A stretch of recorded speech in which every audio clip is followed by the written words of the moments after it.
It's the 7th of July as we set off towards the Isle of Rum.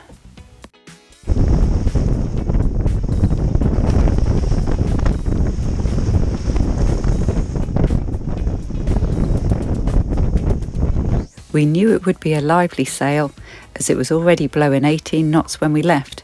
This increased along the way with gusts of up to 30 knots.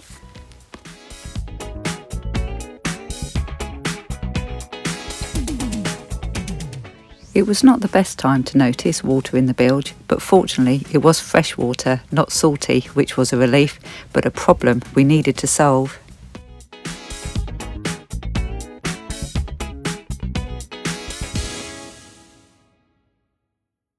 Rum is very popular with visiting yachts, and given the forecast, we were keen to get a mooring buoy for a couple of nights.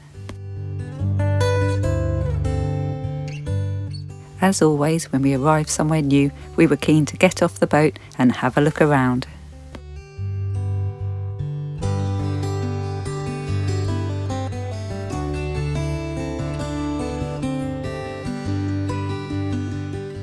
There were lots of mapped walks on Rum, so we chose a few to explore over the next couple of days.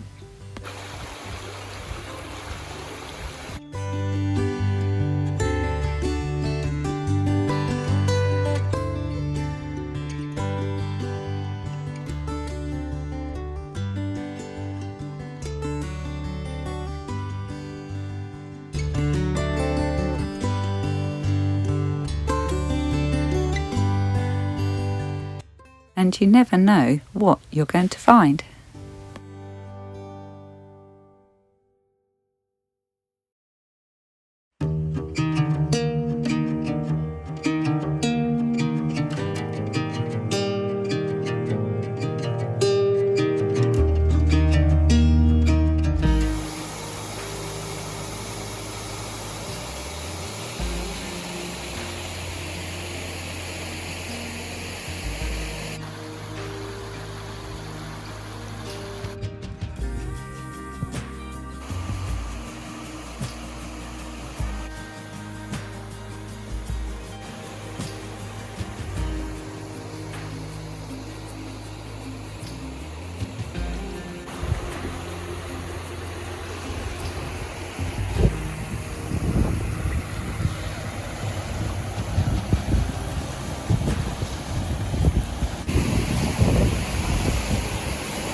Rum has a well-stocked shop and has its own island stamp for postcards.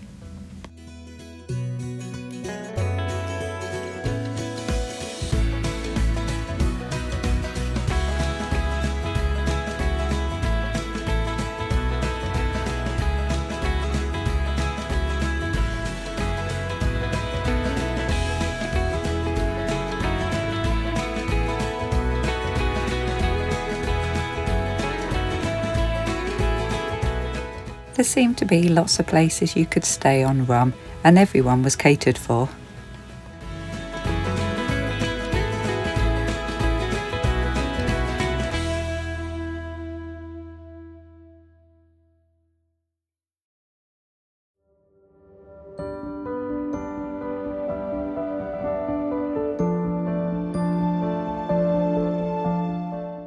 So we decided to make the most of a slightly less windy day for the short sail across from Rum to Canna.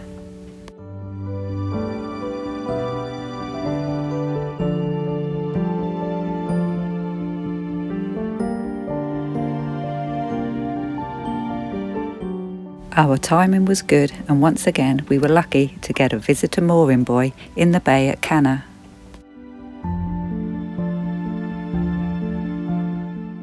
We like to support the small communities on the islands when we're visiting, whether it's picking up a buoy or popping into one of their shops.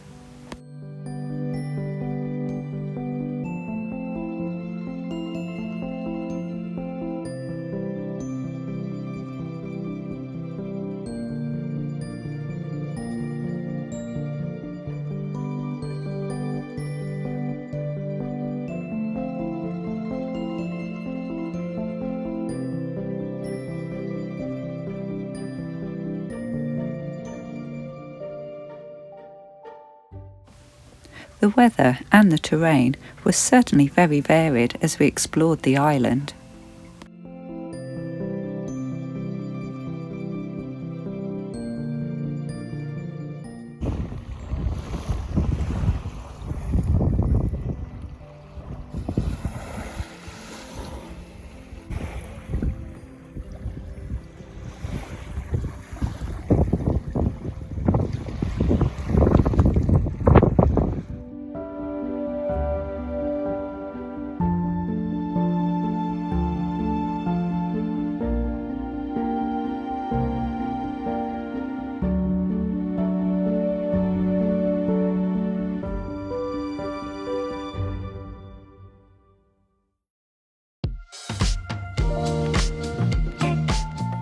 We've seen lots of honesty boxes on our travels, but never a whole shop.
After our walk and we got back to the bay, it was certainly much busier than when we had arrived.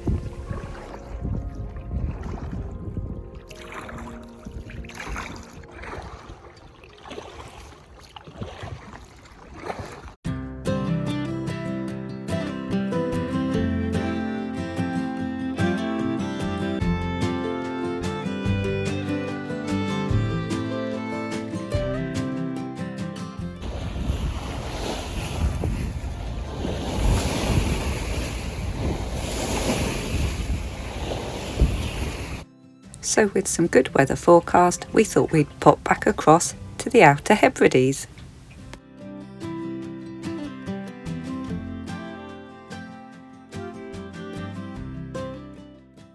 There were lots of low-lying rocks on the approach into Vatersay Bay, so you needed to keep a good eye on the charts.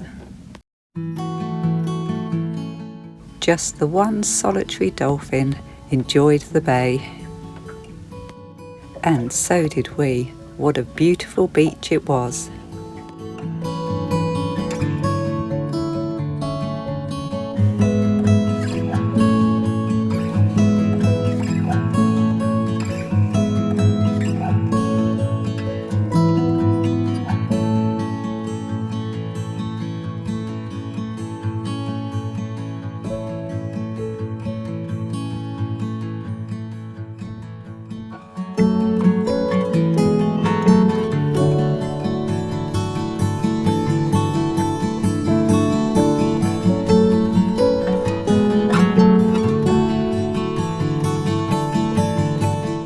The other side of the sand dunes there was another beautiful beach.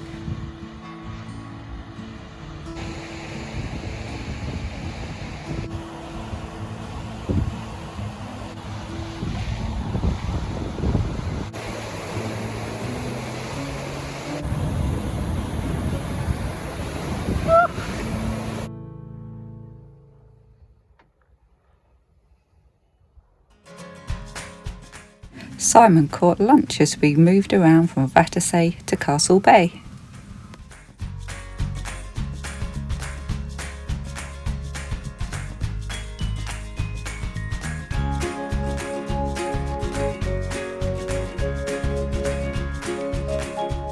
We enjoyed the sunny weather to have a look around Castlebay because we knew the next day wasn't going to be quite so good.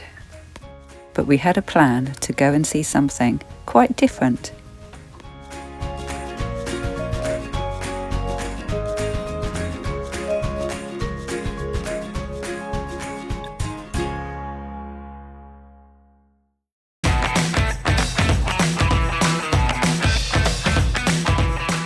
We were taking the bus to the island's airport.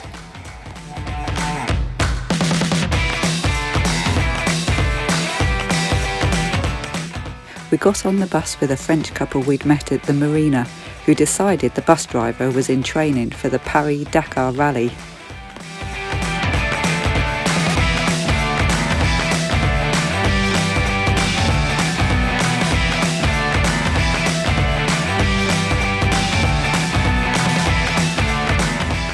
The airport is very unique and is believed to be the only one in the world where scheduled flights use a tidal beach as a runway.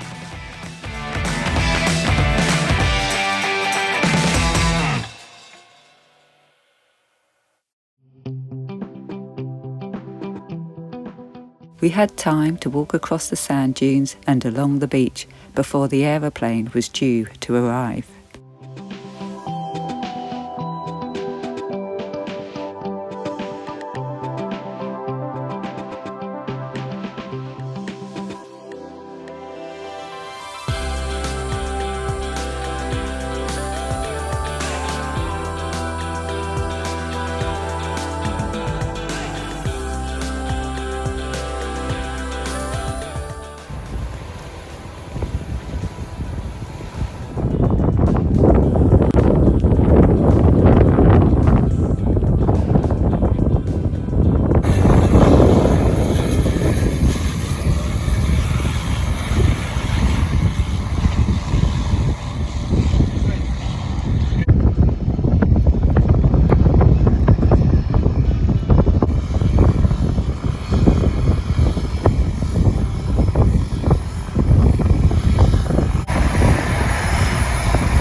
It was a very slick operation and a quick turnaround, and the plane was soon ready to depart again.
yes, we did solve the problem of how water had got into the bilge. It was from our water tanks. We had opened up the inspection hatch to check the sensor and hadn't tightened the screws up enough when we'd finished.